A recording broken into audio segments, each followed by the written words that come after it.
Here's Friday's arithmetic. You could pause to check your answers, but don't forget the answer sheets are also in your learning pack.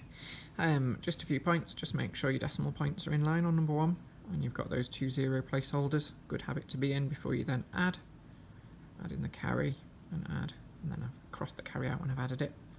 Number 2, we're good at these now. Make sure we've got decimal points in line, 0 placeholders before you then subtract. 3.06 multiplied by 1000, well, Mr. DL, multiply to the right 2 jumps because there's 2 zeros, 306.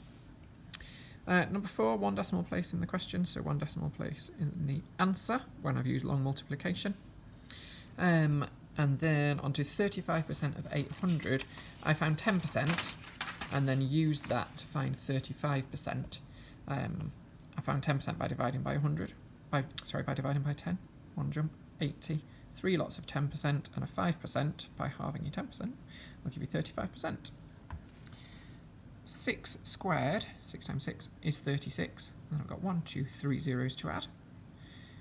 Fraction times a whole number, so whole number over 1, then times across, and I converted my improper fraction into a mixed number by asking how many 7s are in 20. 2, because 2 times 7 is 14, which means there's 6 7ths left over. And then again, I found a whole of 770, 3/4 of 770, of 440, sorry.